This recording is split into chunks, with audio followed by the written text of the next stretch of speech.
थोड़ा सा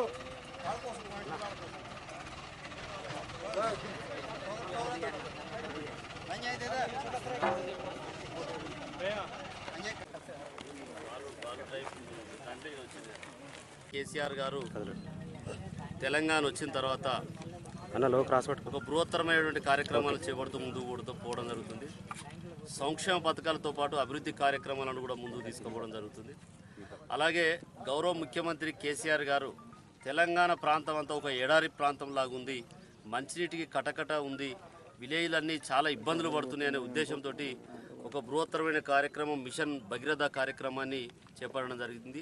అది కూడా అసెంబ్లీ నిండు సభలో 2019 లోపు తెలంగాణ ప్రాంతంలో ఏ జిల్లా కానీ ఏ గ్రామం కానీ ఆ గ్రామంలో ఎంత దూరమన్న ఇల్లు కట్టుకొని ఎక్కడన్నా కట్టుకొని ఆ ఇంటి వరకు ప్రభుత్వ ఖర్చులతోటి పైప్ లైన్ వేసి ఇంట్లో నల్ల నీళ్లు పెట్టించి నల్ల నీళ్లు గోదావరి నీళ్లు తాగించలేకపోతే 2019లో ఓట్లకు రానన్న గనుడు మన ముఖ్యమంత్రి కేసీఆర్ గారు అని చెప్పవచ్చు.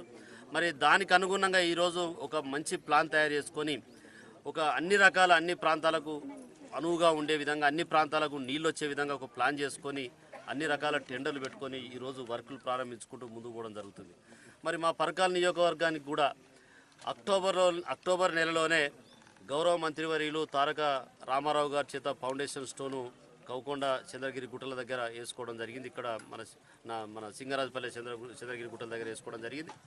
దానికి మరి అప్పుడే టెండర్ అయిపోయినప్పటికీ కూడా కాంట్రాక్టరు కొన్ని టెక్నికల్ కారణాల వల్ల లెవెల్స్ తీసుకోవడమే కావచ్చు, వాళ్ళ డిజైన్స్ తయారు చేసుకోవడమే కావచ్చు, డిజైన్స్ అప్రూవల్ చేసుకోవడమే కావచ్చు, పైప్ లైన్ సంబంధిత సైజుల పైపులకు కూడా ఆర్డర్ ఇచ్చుకోవడంలో కావచ్చు, ఏదైతేనేమి ఈ 4 నెలల కాలం పట్టింది. ఈ 4 నెలల్లో అన్ని రకాల పూర్తి చేసుకున్నామని చెప్పి నిన్ననే అధికారులు మరియు సంబంధిత కాంట్రాక్టర్ చెప్పడం జరిగింది. దీనికి మొన్ననే పనులు ప్రారంభించుకున్నాం. ఈరోజు చలివాగు ప్రాజెక్టు నుంచి దేవాదుల నీళ్లు అక్కడ వచ్చిన నీటిని డైరెక్ట్గా నేరుగా 16.5 కిలోమీటర్లు బై పంపింగ్ మెయిన్ ద్వారా మనం చంద్రగిరి గుట్టల దగ్గరికి నీళ్ళు తెచ్చుకోబోతున్నాం. అక్కడ సంప్వెల్ 4000 KL సంప్వెల్ కట్టుకొని అక్కడి నుంచి నేరుగా 550 KL GLBR 250 KL OHBR ద్వారా మనం 4 మండలాలకు బై గ్రావిటీ ద్వారా పోయే విధంగా మేము ప్లాన్ చేసుకున్నాం.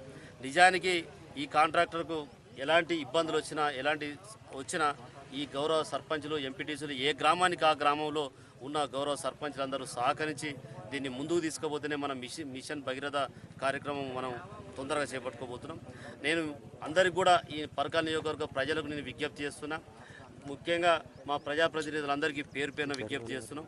మనం కూడా ఛాలెంజ్గా తీసుకొని దీన్ని సంక్రాంతి 2017 సంక్రాంతి లోపు మరియు కొన్ని గ్రామాలకు ఏదైనా మిగిలిన 1-2 గ్రామాలు మిగిలింటే ఉగాది అంటే మార్చి 2017 లోపు అన్ని గ్రామాలకు మనం నీళ్ళు ఇచ్చే విధంగా ప్లాన్ చేసుకోవాలని చెప్పి ఈ సందర్భంగా విజ్ఞప్తి చేస్తున్నాం. అలాగే ప్లాన్ చేసుకొని ముందుకు పోతున్నాం. తప్పకుండా ఇస్తామని చెప్పి కూడా మేము ప్రజలకు హామీ ఇవ్వబోతున్నాం. మరి ఈరోజు వాటర్కు ఎంతో ఇబ్బందులు ఉన్నప్పటికీ కూడా స్వచ్ఛమైన వాటర్ను మనం ఈరోజు ప్రతి గ్రామానికి గోదావరి నీళ్లకు ఇచ్చి ప్రభుత్వ ఖర్చులతో పోతున్నాం. మరి దీనికి నియోజకవర్గానికి 290 కోట్లు నిధులు తీసుకొచ్చుకున్నాం. 290 కోట్లలో 198 కోట్లు మొన్ననే మనం టెండర్ పెట్టుకున్నాం ఈ పంపింగ్ మెయిన్లకు. ఇప్పుడైతే ఏదైతే చెప్పామో అదేవిధంగా ఇంకా 100 కోట్లు దాదాపు ఉన్నాయి. వాటిని గ్రామాలలో ఉన్న ఆయా గ్రామాల పైప్ లైన్లకు, ఆ గ్రామాలలో ఉన్న నల్లాలకు, వాటికి సంబంధించిన కొన్ని ట్యాంకులు పాడైతే ట్యాంకులకు తీసుకోవడానికి కొరకు ఆ నిధులను నిల్వగా పెట్టుకోవడం జరిగింది. మరి ఈ విధంగా మనం గౌరవ ముఖ్యమంత్రి కేసీఆర్ గారి సూచన మేరకు ముందుకు తీసుకోబోతున్నాం. దీన్ని తప్పకుండా మేము ఈ సంక్రాంతి లోపు వాటర్ తాగిస్తామని చెప్పి విజ్ఞప్తి చేస్తున్నాం.